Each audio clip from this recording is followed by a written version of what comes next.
Reference کا سامنا آخری دم تک کریں گے جب تک فیصلہ نہیں آ جاتا، یا درمیان میں کسی بھی موقع پر، جیسا کہ کسی بھی جج کو یہ سہولت حاصل ہے کہ فیصلے سے پہلے استعفیٰ دے دے، اگر وہ ایسا کرتا ہے تو اس کی مراعات پر کوئی فرق نہیں پڑتا۔ اگر اس کی طرف سے ریفرنس کا سامنا کیا جاتا ہے اور اس کو سزا ہو جاتی ہے تو پھر وہ کسی بھی رعایت کا کیا کسی بھی مراعات کا مستحق نہیں رہتا، نہ اس سے پینشن ملتی ہے، نہ اس کو کوئی ریٹائرمنٹ کے بعد دیگر سہولت ملتی ہے۔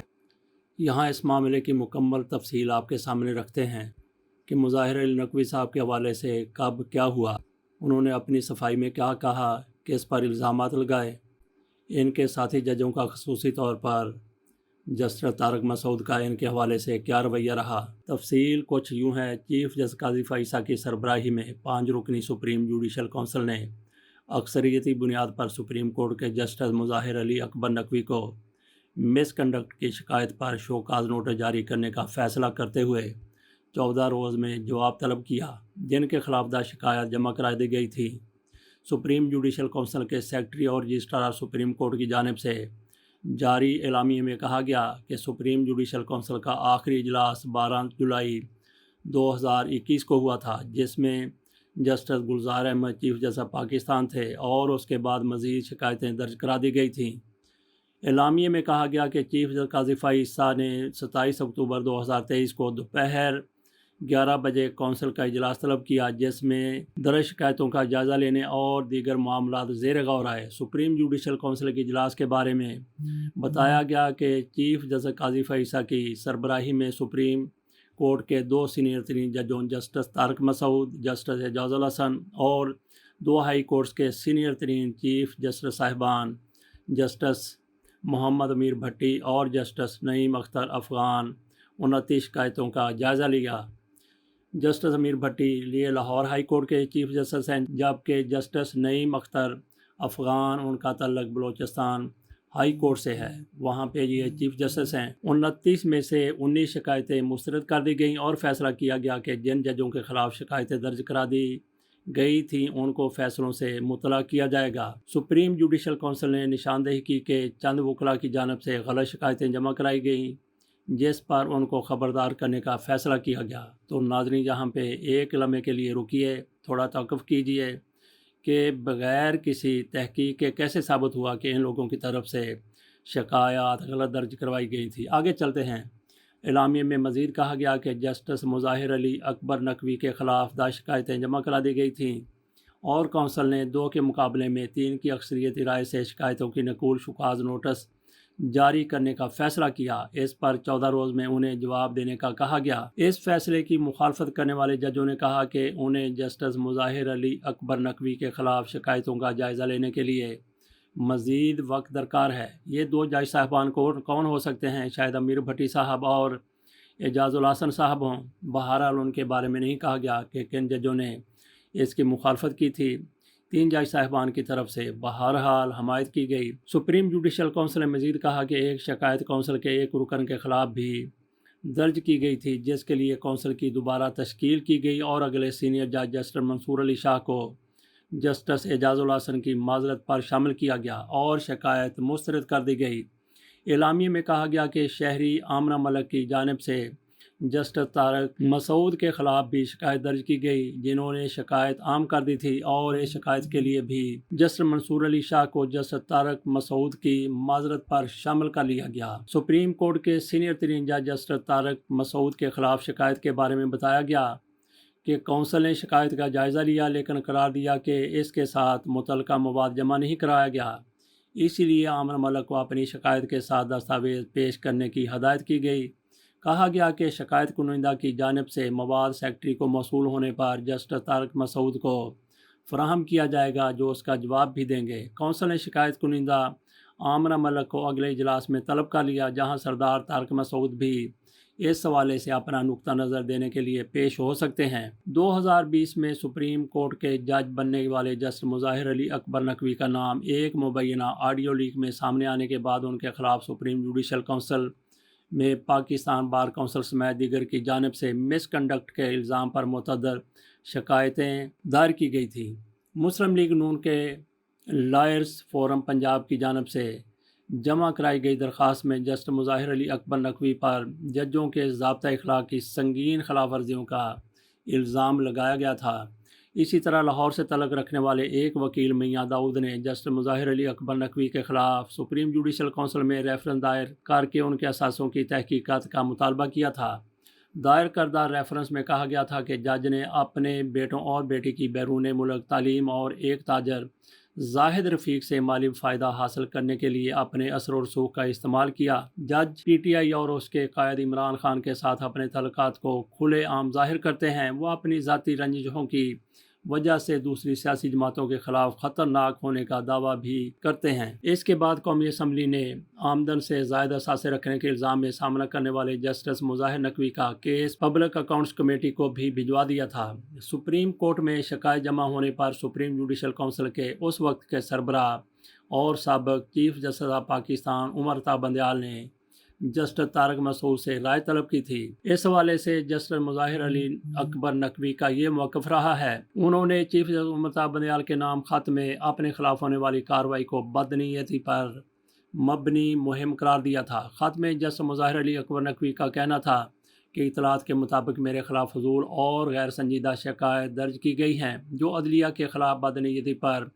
مبنی مہم کا حصہ ہیں۔ سپریم کورٹ کے جج نے لکھا کہ الزام لگایا گیا ہے کہ جائیداد ریونیو ریکارڈ اور انکم ٹیکس گوشواروں میں ظاہر کی گئی قیمت کے مقابلے میں زیادہ ہے۔ جسٹس مظاہر علی اکبر نقوی کے مطابق رولز کے مطابق جج کے خلاف شکایت یا معلومات سپریم جوڈیشل کونسل کے چیئرمین کو پیش کی جاتی ہیں اور کونسل کے سربراہ مذکورہ معلومات یا شکایت کا جائزہ لینے اور اپنی رائے کا اظہار کرنے کے لیے کونسل کے کسی رکن کو بھیجے گا۔ مظاہر نقوی صاحب نے کہا کہ میرے معاملے میں میڈیا رپورٹس کے مطابق 29 مئی کو جسٹس سردار طارق مسعود کو شکایت پر رائے کا اظہار کرنے کے لیے معاملہ بھیجا گیا۔ یہ ریکارڈ کی بات ہے کہ مذکورہ جج نے 3 اور 26 اپریل کو سپریم جوڈیشل کونسل کے اراکین اور مجھے 2 خطوط لکھے تھے۔ جسٹس مظاہر نقوی کے مطابق اس خط میں سپریم جوڈیشل کونسل کے سامنے کارروائی شروع کرنے کے لیے بے صبری اور بےتابی کا مظاہرہ کیا گیا تھا۔ جج کا یہ طرز عمل نہ صرف حیران کن بلکہ بے مثال تھا۔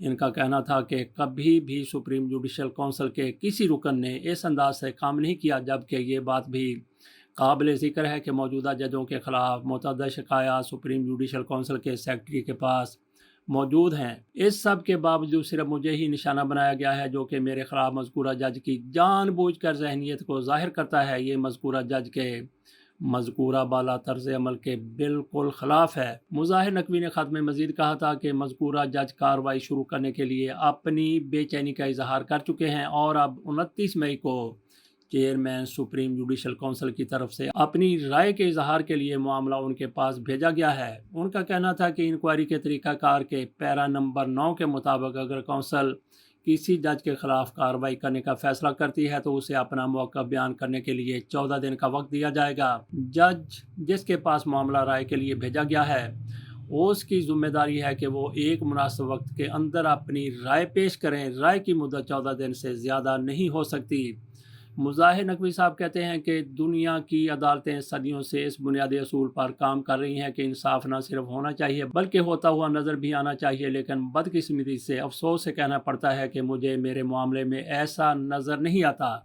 انہوں نے کہا کہ تمام صورتحال کو مد نظر رکھتے ہوئے یہ کہنے میں مکمل طور پر حق بجانب ہوں کہ مذکورہ جج کی جانب سے رائے آگے بڑھانے میں تاخیر جان بوجھ کر کی جا رہی ہے۔ یہ سب ایک مضمون ڈیزائن پر مبنی ہے، لہٰذا اس بات کا ہر ممکن امکان ہے کہ میرے ساتھ قانون کے مطابق انصاف، منصفانہ اور مناسب سلوک نہیں کیا جائے گا۔ یہ مظاہر علی اکبر نقوی صاحب کی طرف سے سارا کچھ کہا گیا۔ اس سے اندازہ کیا جا سکتا ہے کہ سردار طارق مسعود صاحب کے بارے میں وہ کیا کہتے ہیں، اور جناب طارق مسعود صاحب اس بینچ میں شامل ہوں گے، سپریم جوڈیشل کونسل کا حصہ ہوں گے، تو وہ مظاہر علی اکبر نقوی کے بارے میں کیا رائے دیں گے، کیا فیصلہ دیں گے۔ اس کے ساتھ ناظرین اجازت دیجیے، یہ ویلاگ اس لیے بنایا گیا ہے کہ تاریخ کا حصہ رہے۔ آج کے 2 سال، 10 سال یا 20 سال بعد بھی اگر کوئی سنے یا دیکھے تو اس کو معلوم ہو کہ ماضی میں ہمارے ساتھ ہماری عدلیہ، ہمارے جج صاحبان ہمارے ساتھ ہی نہیں بلکہ اپنے ساتھی ججوں کے ساتھ کیا کرتے رہے ہیں۔ اللہ حافظ۔